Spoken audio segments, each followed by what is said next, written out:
प्रणति रथ। आज मु आपण मानकु मो स्वरचित कविताटी सुनेबी।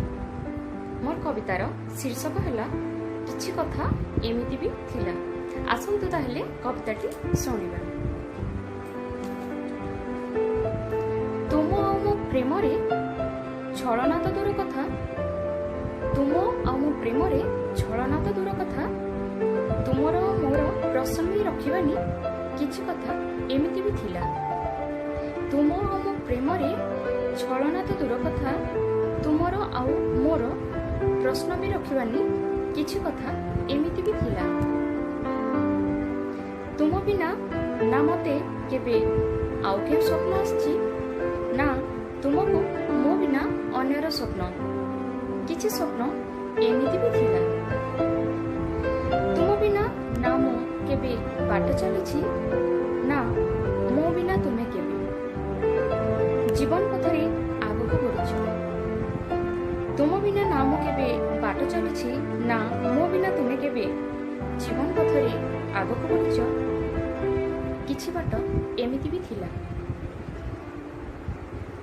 जीवनर सात सुरे संगीतर ताଳରେ, जीवनर सात सुरे संगीतर ताଳରେ दुई जण गाई जाउथिले प्रेमर गीत। एकाकार गतिरे शुभुथिला से स्वर, एकाकार गतिरे शुभुथिला से स्वर। किछि गीत एमिति भी थिला। मो नकमुनु बुझी जाउथलो मो मनर कथा, मो नकमुनु बुझी जाउथलो मो मनर कथा।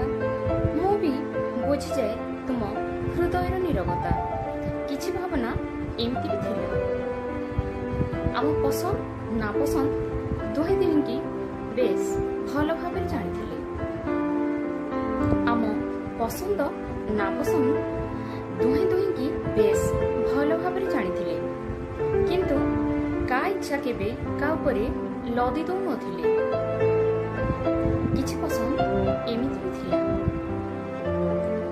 एबे किंतु दुहे उपरे प्रश्नवाची होई छिड़ा करे दैछि। एबे किंतु दुहे उपरे प्रश्नवाची होई छिड़ा कराई दैछि। दुहे को ठीक भाबरे बुझिछु तो, दुहे को ठीक भाबरे बुझिछु तो। एमिति किछि प्रश्न तो केबे भी नथिला, एमिति किछि प्रश्न तो केबे भी नथिला।